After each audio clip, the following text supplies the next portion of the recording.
Hello guys and welcome back to the Carzi World. I am Vinamra Agrawal and what we are shooting today is a 1.5 manual Taigun. So what's special about that? You must have already seen a lot of videos on the media regarding the same car. But what's special? Why are we shooting this car so late from our side? The first reason, to be honest, is that we don't get the media fleet. Second thing, we did not have the time. And the third thing is that we will tell you some points which other people would have not told you. So let's start. So the plastic quality on this car is so much better on Kushaq. Like must be at least a 10 times better. And the ergonomics of the car is sorted. Everything feels on point. Nothing like very on the face or funky like the Kushaq. Everything very decent and very business type. So you won't see anything which is of no use or something of that sort. Everything serves a purpose, very conventional design, and usually the Volkswagen affair that the designs really age well. So you can see the rest of the media for interior, and of course you can refer to the brochure. So what we are here to tell you is something like about the driving dynamics which we usually focus on and what's so different.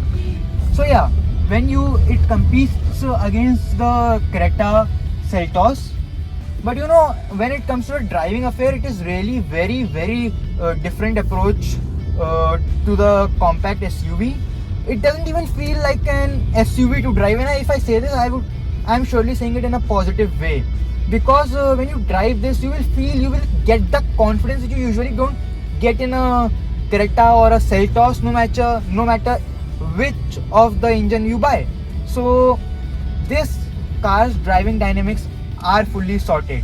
The brakes are sorted, the steering is sorted, and especially for the 1.5, the acceleration, the power you need, the visibility, everything is just sorted. And so coming to the point, you can see that we have speed breakers, huge speed breakers, but you won't even feel much of it. And to be honest, in Creta I hear a lot of suspension noise, tire noise, same with the Seltos also, but in this particular car I don't hear suspension noise at all, I would say, but I hear a bit of tire noise, which you expect in this price segment. It's not a big deal as compared to the Creta or the Seltos. It's so much less. Like if you have your music on, you have your AC on, you won't even recognize that there is some tire noise. The engine refinement is superb. It's a 4-cylinder 1.5 liter engine. It's a gem of an engine. It will beg you to rev it. It will crave the revving, and when you rev it, you won't feel that it is struggling. Even in the red line, you will feel like, oh yeah, I want to hear more of the revving. So that's what you typically expect from a German car company. And yeah, we have an odd patch, and if you go on it, like it's all sorted. Go off. It's basically, if I would say, allow me to speak, this is basically a Polo 1.5 on steroids. So yeah, you don't feel much of the rumblers and everything. If you drive it smoothly, it's good. The pickup is really smooth. You get the power. You don't feel much of it anything. So it's all good. And if I have to nitpick, I would say the horn could have been a bit, on the soft, like the horn button could have been a bit on a softer side, but that's just nitpicking. It's not much of an issue once you get used to that. The visibility is sorted. Like I have put my seat all the way down, but I can see the bonnet off as much as I want to, and if I will lift it up to the max, I can have the best visibility. The ORVMs are not very big, not very small, the perfect size I expect from the Volkswagen.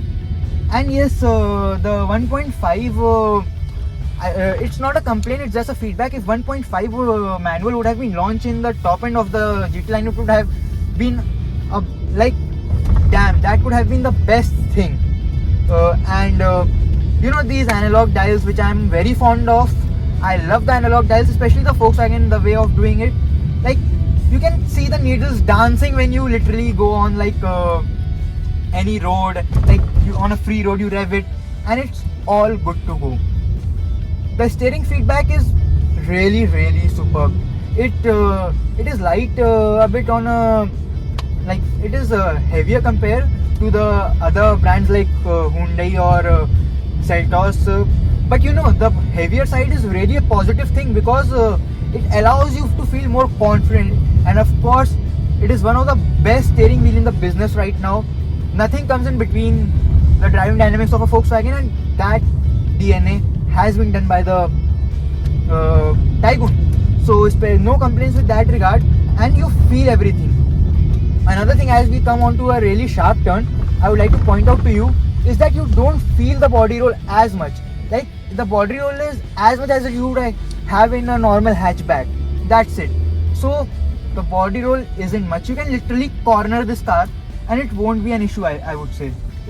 So it gives you the confidence you expect and you need from a 1.5 engines perspective. So the visibility is all sorted. There is nothing like you will feel like, oh, I am not able to see this or that, but absolutely zero blind spots, I would say. And there is no complaint, to be honest. There is no rattling noise. The panel gaps is really sorted, and the steering is adjustable for reach as well as rake. So yeah, it gets the job done. And you know, we are coming across a corner, and I don't think so you will feel like you need to, like, of course you need to slow for a bit, but not that much as you would have to on a Creta. Or I test my all the cars on the same road, but to be honest, this car feels more planted, more drivable, more comfortable, more insulated than Creta or Seltos, which are its biggest competitors. So yeah, and you must be saying like, this car has missing the panoramic sunroof and it does not get as much as flingy features and as much as show-offy features or gimmicky features which you get on Creta. But basically, if you need that, you are not the target buyer. And the torque output is like, yes, let's talk about the power figures. So 215 Nm of torque, 150 horsepower. Yeah, so it gets the job done really well. And if we look into the matter of fact, I will give it a rev and you can feel it. We will also turn off the traction control, and I will show you the other bits of the car. So yeah, let's do it. Traction control off, AC is turned off, but still it is giving some amount of air, I don't know why. We got the torque steer is in quite a bit. The wheel spin is second gear wheel spin, can you believe that? And you hear the rev, it touches 100 in the second gear itself, and it is always ready to rev, and in the top end also it feels so much planted, so good. The cornering is not an issue. Is this a compact SUV or a raised up hatchback? I mean, this is just so awesome. 7000 RPM red line. Is it a VTEC or what? Like 7000 RPM on a turbocharged, and in the top end it has power. The mid-range is the sweetest part of this car. Absolutely, like mid-range is like the best thing of this car. And but still, if you want to rev it, not an issue. Give it a rev, it's always ready. And with traction control off, you can have some fun as well. So yeah, not an issue. If you want to try your skills, get the traction control off. It's a front wheel drive car, but still getting traction control off does the thing. And you know, the steering is quite light, so not an issue with the U-turn. So yeah, the steering comes back quite easily. Like, it returns back really well. So yeah, you can see this. Just listen to the rev of this car. 100, not an issue in the second gear itself. So it is really tall geared car, and it helps. It really helps. Just hear the rev friendly nature of the car.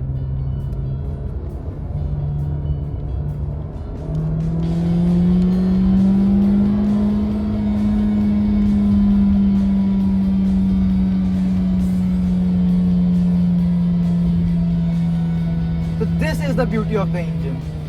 And yes, if you want to drive it like a human, not so enthusiastically, not an issue. So let's come to the point. What could be the fuel economy you can expect from this car? On highway, expect it 70. On city conditions, it might drink a bit, but that's the price you have to pay for a 1.5. And not much, but it can return you around 12 to 13 kmpl of mileage depending on your driving styles. And yeah, talking about the gearing of this car, as it told you that the car is really tall geared, but the gear shifting is smooth. It returns a good feedback. Feedback is good of the gearbox. So when you throw a shift, you feel the shift. Not just something like you shift and you don't feel. You feel that you are shifting a good gear. You feel that sportiness even in the gear shifting. I don't know how that Volkswagen managed to do that, but it is really a good gearbox, to be honest. And this is the only model you can expect in the 1.5 manual. Else you have to go up with the DSG, and DSG is also really sweet. But let's talk about this car. So there is nothing at all to be complained about this car. So let's finalize the question. Is it only for the enthusiast? No, it is for the enthusiast, but also for someone who needs pickup, but occasionally he wants to rev it up. Like this car is meant for someone who wants a comfortable ride, even on the high speed or even on the low speed. It doesn't want to feel the road as much as he wants to feel on the Creta. If he is on the back seat, he feels comfortable. If he is on the front seat, he feels comfortable. This car is for someone who needs to be comfortable, and he also wants to get his driving sorted when he occasionally gets on this seat, or if he regularly drives, it will be a gem of an engine, to be honest. So it's not an issue with this car. Someone who is not satisfied with 1 liter power but needs more of it, so this car is for that person. And one more thing, like I just wanted to show you that as soon as I stop the car, the start stop function of the car automatically works in just to save fuel. So that will help you to conserve fuel. The traction control on off button is right on your face, not an issue. So that's really it, and you don't have anything to complain. And if personally my pick would be this car over Seltos, Creta, or even the Kushaq, because for me Kushaq is just too on the face design. This is more business. So yeah, go for it. Thank you.